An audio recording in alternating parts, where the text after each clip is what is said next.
This is Ronika वाही। इस channel पर संस्कृत की ये पहली वीडियो है। शुरू करने से पहले मैं दो बातें कहना चाहूँगी। पहली बात तो ये कि अगर आप संस्कृत सीख रहे हैं स्कूल या कॉलेज के लिए या वैसे ही अपने इंटरेस्ट के लिए, तो कॉन्ग्रेचुलेशंस ऑन दैट। एक नई भाषा सीखना शुरू करना ही अपने आप में एक अचीवमेंट है। दूसरी बात ये कि शायद आप सोच रहे हो कि पहली वीडियो शब्द रूप पर क्यों, देवनागरी स्क्रिप्ट या वर्ण संधि वर्ण विच्छेद पर क्यों नहीं। उन पर भी मैं डेफिनेटली वीडियोस बनाऊंगी। ये सबसे पहले बनाने का कारण ये है कि आजकल काफ़ी स्टूडेंट्स के एग्ज़ाम्स चल रहे हैं, तो मुझे लगा शायद ये वाली वीडियो किसी के काम आ सके, क्योंकि जिन स्टूडेंट्स की मैं संस्कृत की लाइव क्लासेस लेती हूँ उनमें से किसी ने भी शब्द रूप के बेसिक कॉन्सेप्ट्स को सीखा नहीं हुआ था जहाँ से भी वो पढ़ रहे हैं। तो आप जहाँ से भी पढ़ रहे हैं, अगर आपको सिखाए गए हैं कॉन्सेप्ट्स तो बहुत बढ़िया है, वरना आप ये वीडियो ज़रूर देखिए। याद रखिए कि अगर आपने संस्कृत के शब्द रूपों और धातु रूपों के इस्तेमाल को अच्छे से समझ लिया तो आपका संस्कृत सीखने का सफ़र काफ़ी आसान हो जाएगा। ठीक है, तो लेट्स स्टार्ट। सबसे पहले तो हम ये डिस्कस करते हैं कि शब्द रूप क्या है। शब्द रूप से हम ये तो समझ सकते हैं कि एक शब्द के अलग अलग रूप है ना। जैसे कि यहाँ इन 3 वाक्यों में हमारे पास वृक्ष शब्द के 3 रूप हैं, वृक्षम, वृक्षात, वृक्षे। पहले शब्द रूप के बारे में थोड़ा सा जान लेते हैं और फिर वापस हम इन वाक्यों पर आएंगे। शब्द रूप बनते किन शब्दों से हैं? एक तो संज्ञा, सर्वनाम और संख्यावाचक शब्दों से। अब संज्ञा क्या होती है? संज्ञा जिसको हम इंग्लिश में नाउन कहते हैं। ठीक है, किसी भी व्यक्ति, वस्तु, स्थान, भावना आदि के नाम को संज्ञा कहते हैं। दूसरे और आसान शब्दों में जो शब्द हम किसी चीज़ को नाम देने के लिए इस्तेमाल करते हैं वो संज्ञा है। ठीक है, सर्वनाम क्या होता है? सर्वनाम जिसे हम इंग्लिश में प्रोनाउन कहते हैं, संज्ञा की जगह आता है। ठीक है, मतलब जैसे ये, वो। मेन पर्पस सर्वनाम का क्या होता है कि हमें बार बार अपनी संज्ञा को दोहराना ना पड़े।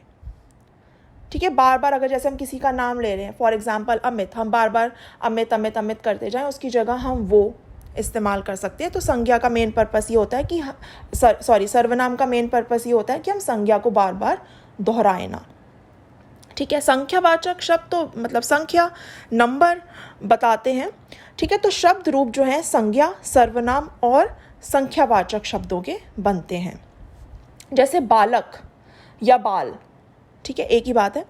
जनरली सबसे पहले शब्द रूप यही सिखाया जाता है। बालक जो है एक संज्ञा है, पुरुष जाति के कम उम्र के व्यक्ति को नाम दे रहे हैं ये कि वो एक बालक है। ठीक है, नोट करिए, मैंने यहाँ लिखा है अकारांत। अकारांत पुल्लिंग। ठीक है, पुल्लिंग तो इसलिए क्योंकि बालक मेल है। लेकिन अकारांत से क्या मतलब? अकारांत का मतलब है जो अ स्वर में अंत हो रहा है। ठीक है, अब यहाँ देखिए, त जो है, जब हमें मात्रा नहीं दिख रही है, यानी यहाँ पे अ है, जब कोई मात्रा हमें नज़र नहीं आ रही तो मतलब अ जुड़ा हुआ है ना इसमें। अगर अ नहीं जुड़ा होता या कोई भी स्वर नहीं जुड़ा होता तो हलंत होता या आधा होता, जैसे ये न आधा है। ठीक है, तो अकारांत शब्द की अगर हम बात करें तो जैसे अ के बाद यहाँ पर क है जिसमें आ की मात्रा है, र पे आ की मात्रा है, न आधा है और त में अ जुड़ा हुआ है। ठीक है, तो अगर हम जैसे मैंने कहा अ नहीं होता, ठीक है, तो ये आधा त, ये भी आधा होता न की तरह, तो इसलिए अकारांत है क्योंकि ये अ से अंत हो रहा है।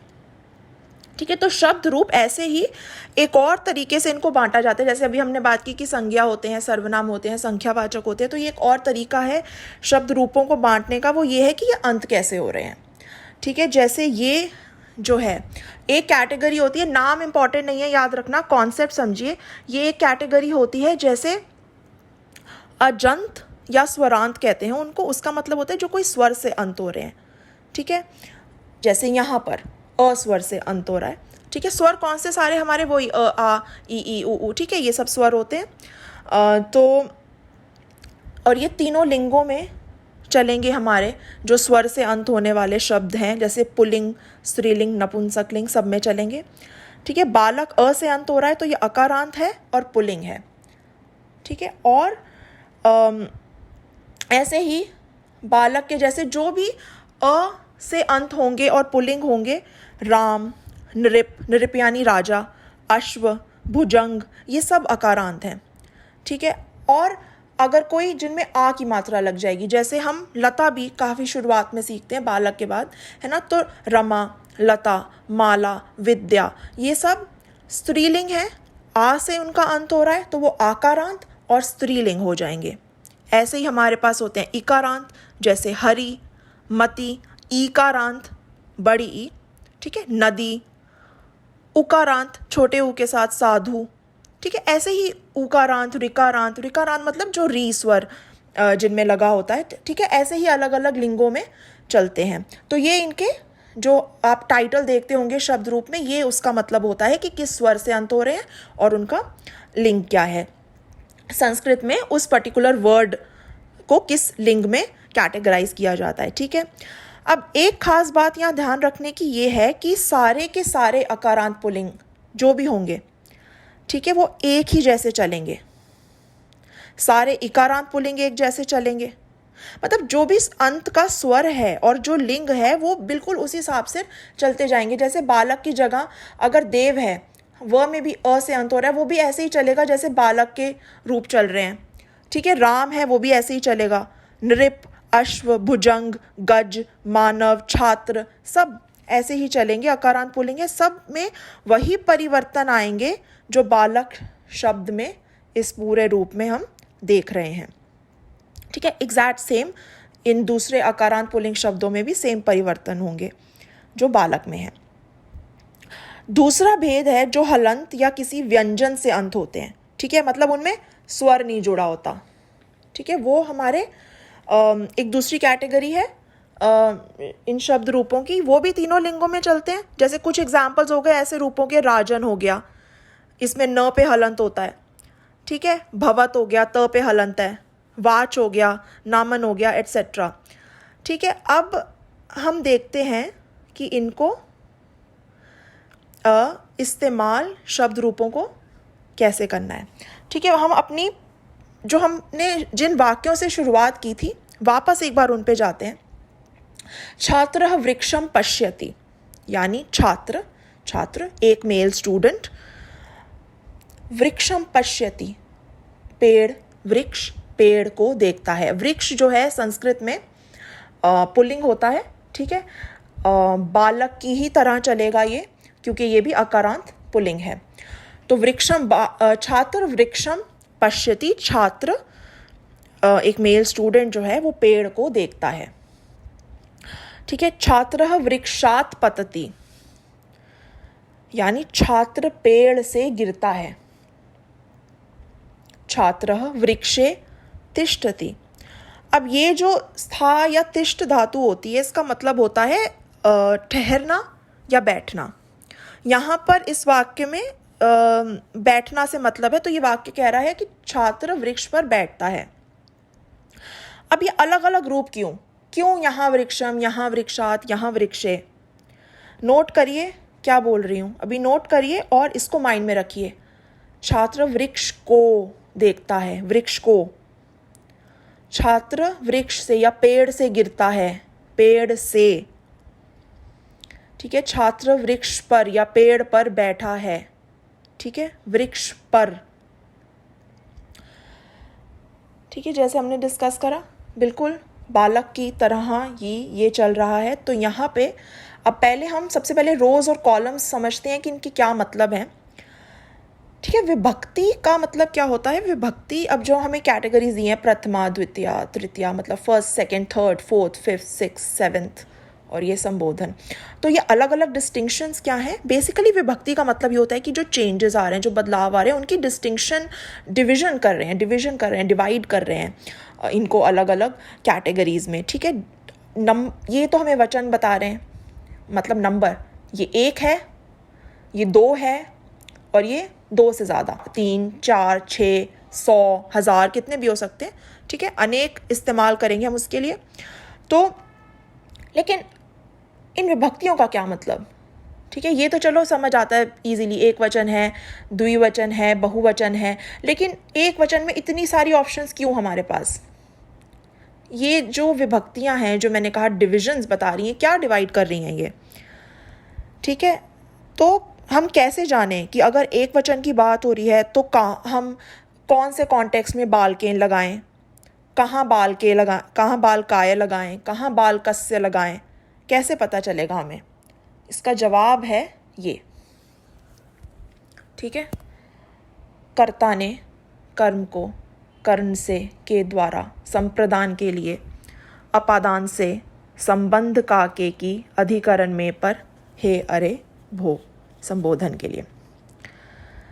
अब प्रथमा विभक्ति जो हमारी है कहती है कर्ता ने, द्वितीया के साथ है कर्म को, तृतीया कर्ण से, चतुर्थी संप्रदान के लिए, पंचमी अपादान से, षष्ठी संबंध का के की, सप्तमी अधिकरण में पर, और संबोधन है हे अरे भो, ठीक है। बिल्कुल ऑर्डर में ये ऐसे चलते हैं। तो आप ये अगर आपको नहीं आता याद कर लीजिए। अगर आप इससे फेमिलियर नहीं हैं, मैं ये भी अभी एक्सप्लेन करने वाली हूँ आगे वीडियो में, ठीक है। तो ये जो होते हैं हमारे, ये विभक्ति के, ये जो डिस्टिंक्शंस हैं, इनके विभक्ति के चिन्ह होते हैं, मतलब ये मार्कर्स हैं, इसके बता रहे हैं कि ये विभक्ति क्या लगी हुई है, कौन सी विभक्ति है ये।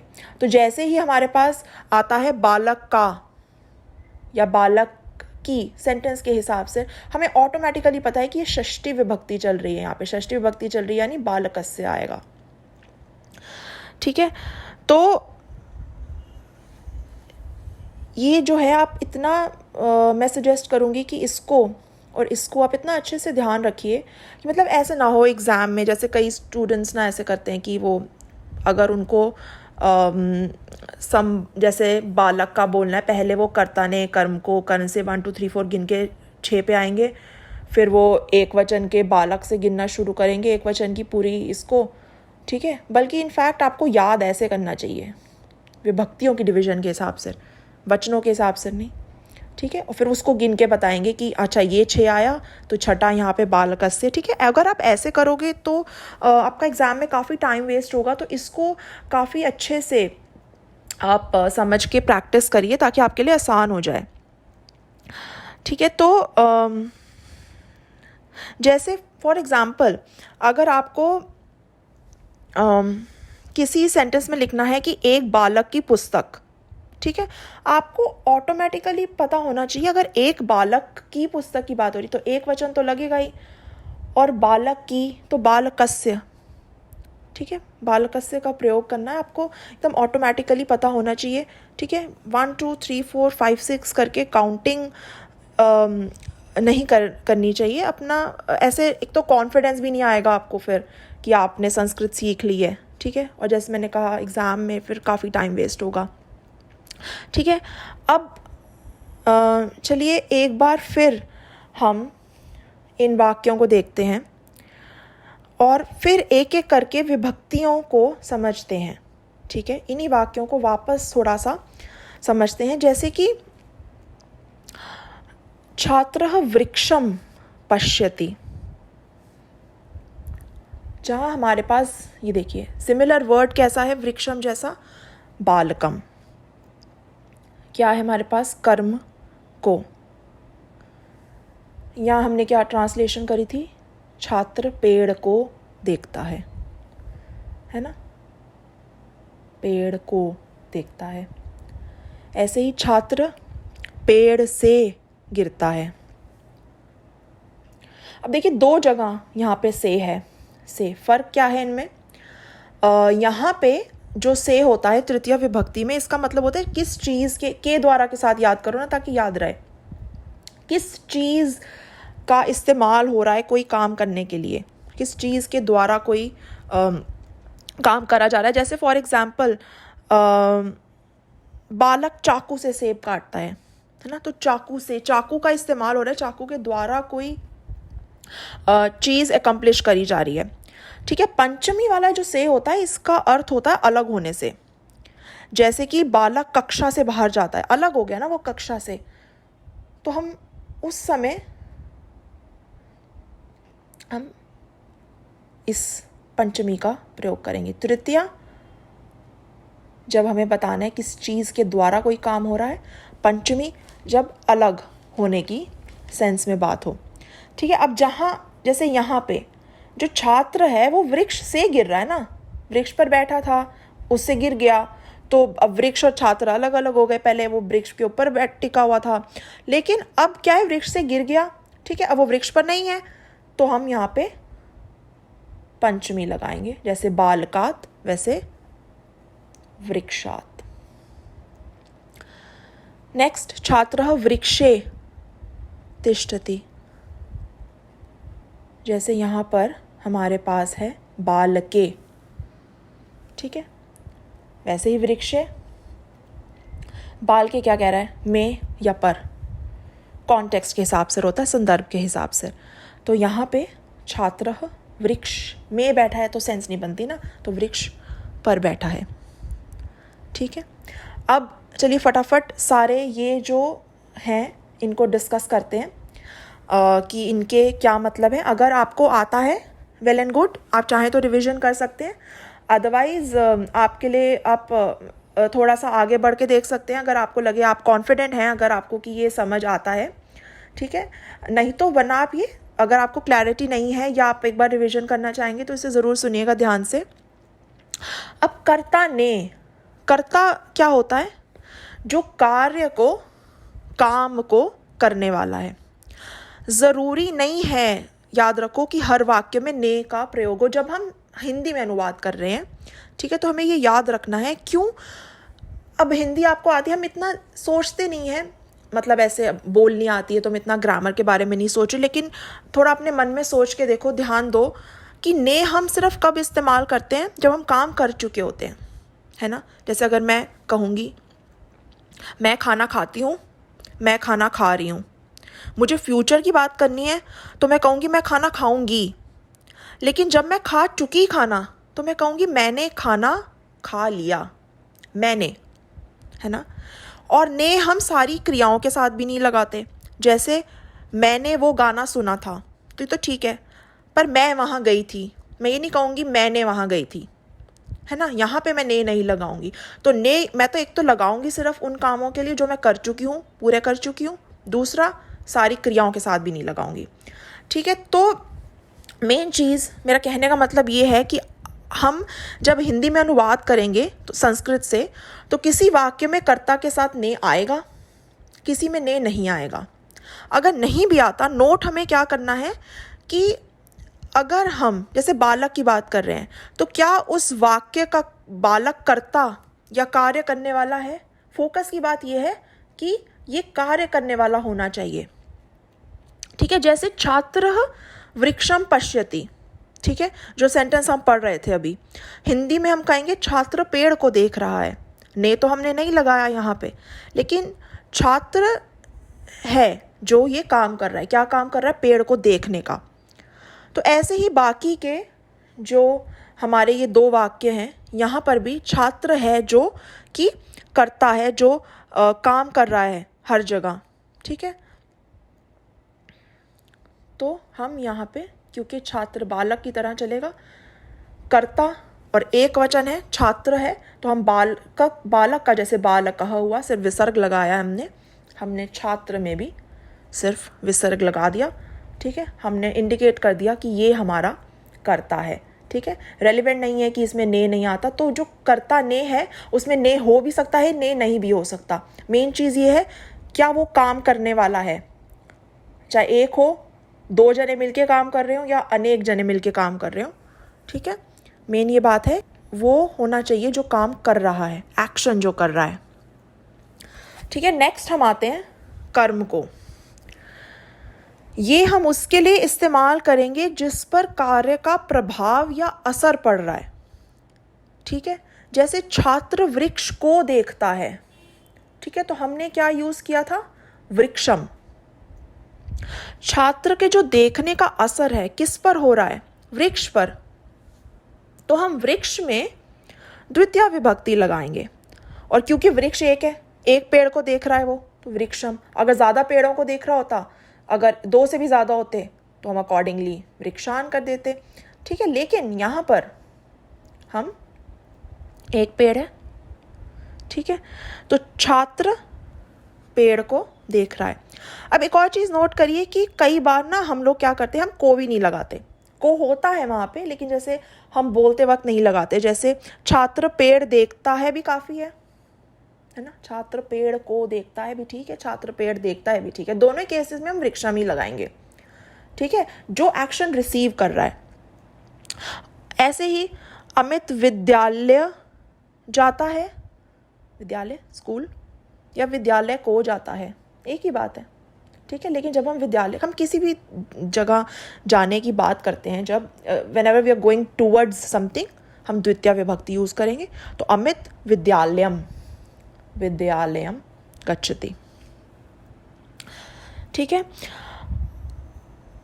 कर्ण से के द्वारा, जिससे या जिसके द्वारा हमारा कर्ता अपने कार्य को पूरा कर रहा है। जैसे बालक ने चाकू से सेब काटा, सेब उसने कैसे काटा? चाकू की हेल्प से, है ना। तो चाकू से, तो चाकू से, ये इसमें हमारी तृतीय विभक्ति लगेगी।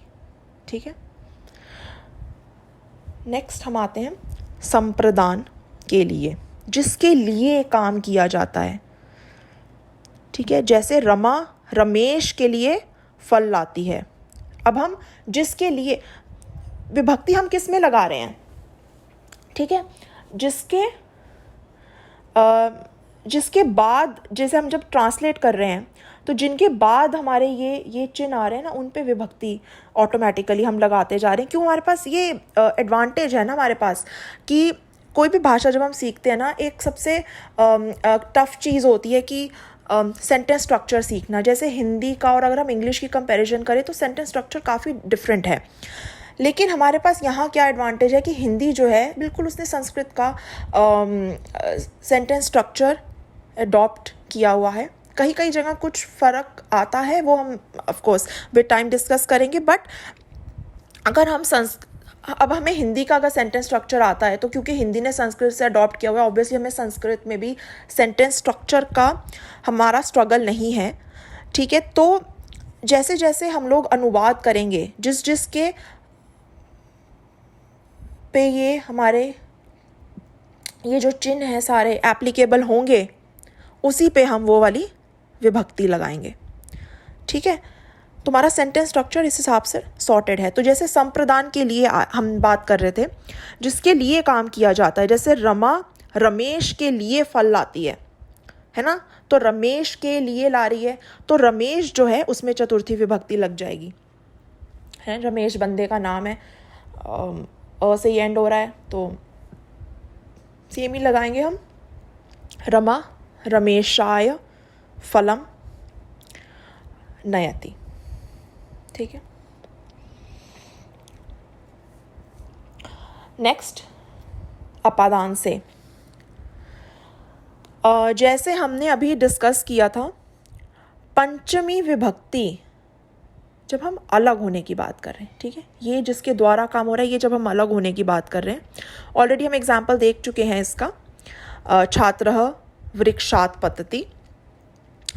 अगर बहुवचन में बात करें, ठीक है, जैसे कि बहुवचन का एक एग्जाम्पल लें, जैसे कि पत्ते पेड़ों से गिरते हैं। ठीक है, तो पेड़ों से के लिए हम बहुवचन का इस्तेमाल करेंगे, है ना। तो बालकेभ्यः की तरह वृक्षेभ्यः हम लिखेंगे। ठीक है, वृक्षेभ्यः का इस्तेमाल करेंगे। नेक्स्ट हम आते हैं संबंध का के की। इसमें क्या है, अब का के की कैसे लगेगा? सारे तो नहीं लगेंगे ना, एक कोई एक कॉन्टेक्स्ट के संदर्भ के हिसाब से जो ठीक है। सेंटेंस के दूसरे वर्ड्स के साथ संबंध, रिलेशन, ठीक है, कोई नाता बताता है, कुछ तो नाता बताता है सेंटेंस के कोई दूसरे वर्ड के साथ। जैसे रवि की माँ, ठीक है, नेहा की कक्षा, मृदुल के भाई, बच्चों का घर, कुछ भी संबंध हो सकता है। काके की षष्ठी विभक्ति, कोई भी जब संबंध है काके की षष्ठी विभक्ति का इस्तेमाल करेंगे, ठीक है। और एक चीज़ नोट करने की है कि ऐसा नहीं है कि संबंध का जो की है तो मतलब उसे पुल्लिंग के साथ नहीं यूज़ कर सकते। हिंदी के कॉन्टेक्स्ट में सोचो, जैसे लड़के की माँ, छात्र की पुस्तक, है ना, लड़के का भाई या लड़के के दोनों भाई, तो का के की, लड़के का घर, कुछ भी मतलब का के की हम सारे लिंगों में इस्तेमाल कर सकते हैं, ठीक है। तीनों का प्रयोग हो सकता है हर लिंग के साथ, ऐसे ही सेम द्विवचन और बहुवचन के साथ भी, ठीक है। नेक्स्ट, अधिकरण में पर।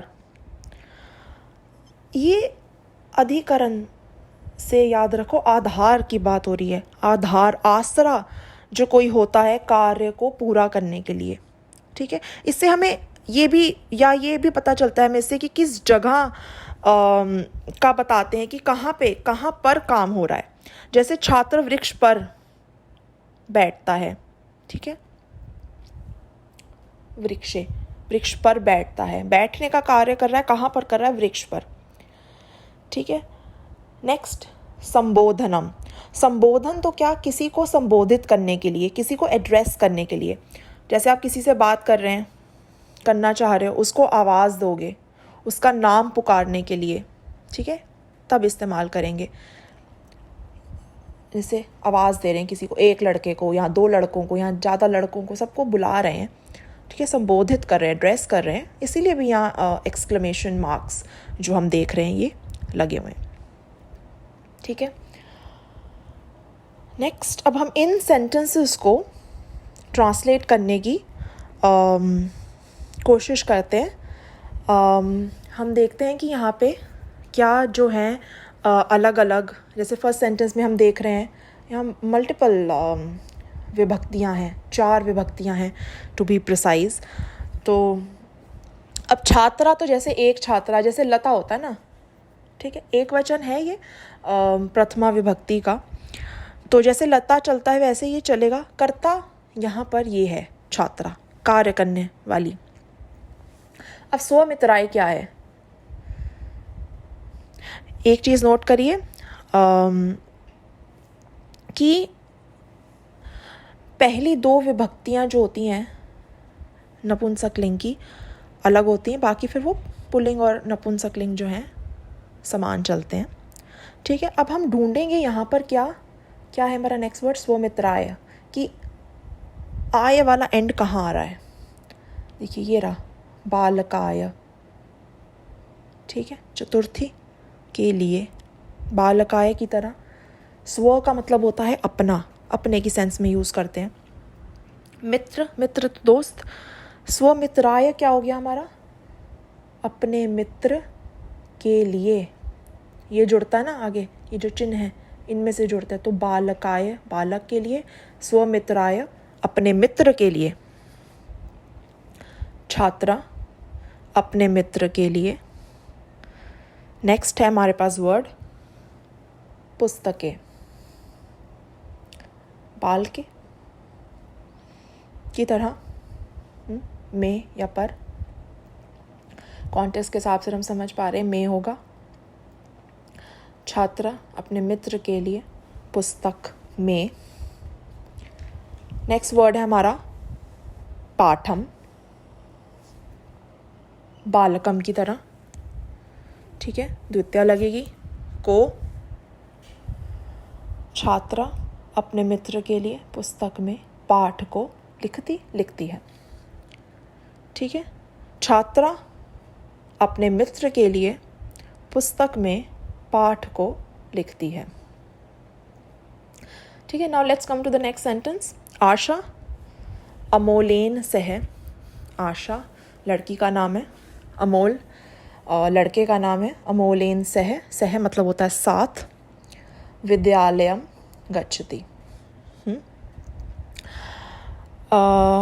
विद्यालयम तो हमने डिस्कस किया था, ठीक है, जब हम किसी चीज़ की तरफ कहीं जा रहे होते हैं, किसी चीज़ की तरफ द्वितीय विभक्ति लगाएंगे। वैसे भी विद्यालय जा रही है, विद्यालय को जा रही है, जाती है, एक ही बात है, ठीक है।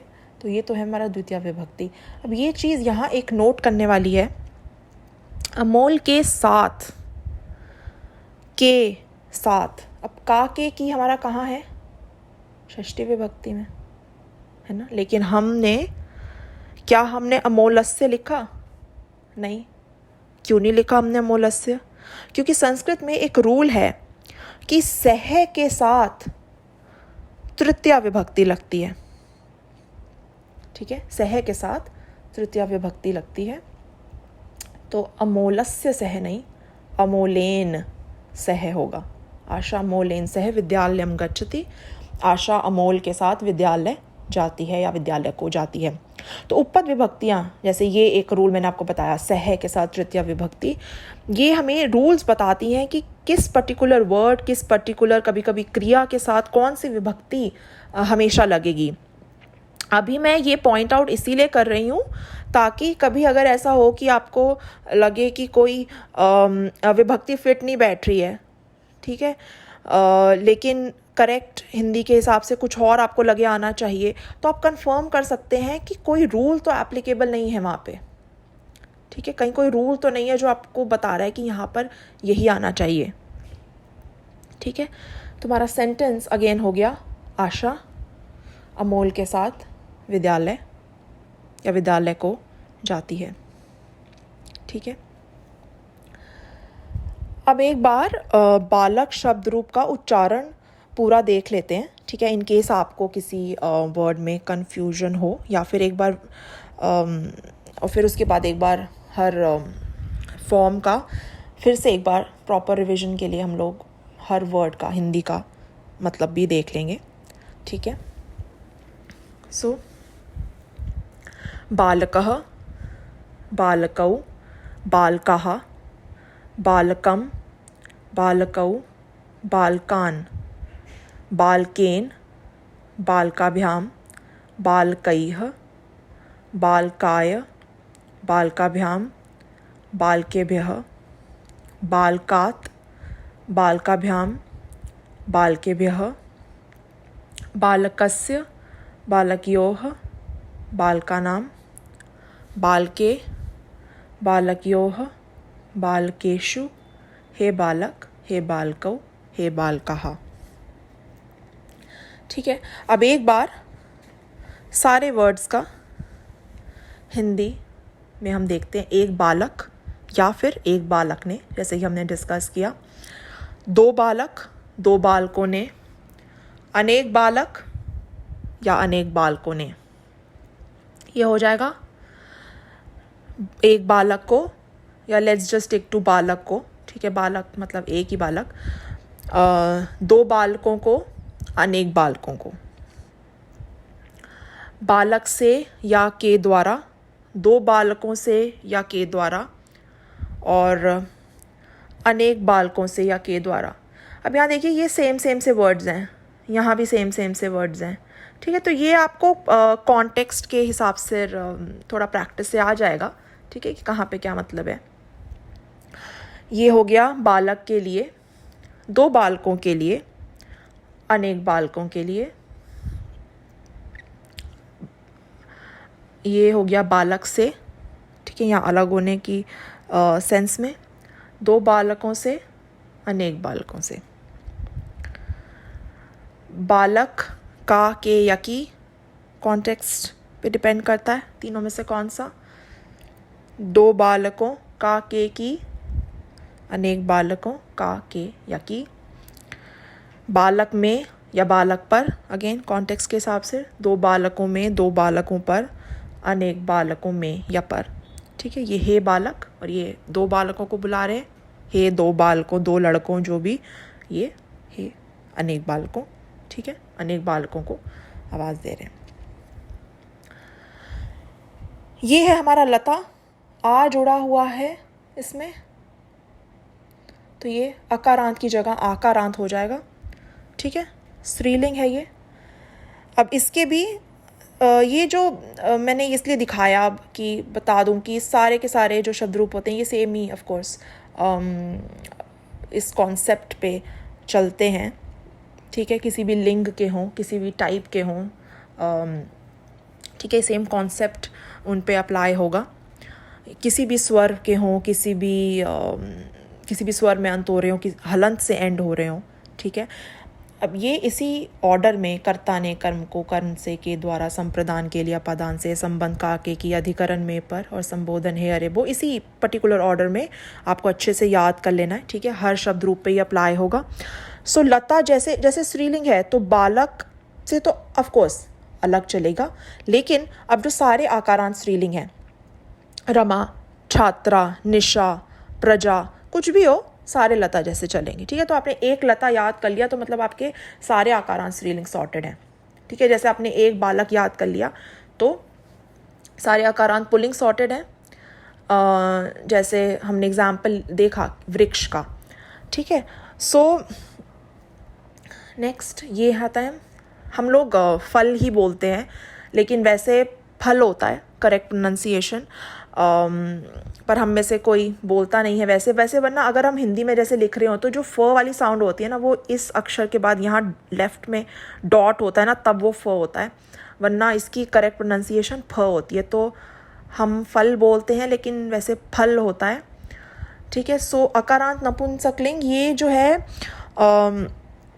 पहली दो विभक्तियाँ भिन्न है, फलम फले फलानी, फलम फले फलानी, बाकी ये अकारांत पुल्लिंग की तरह ही चलेंगी।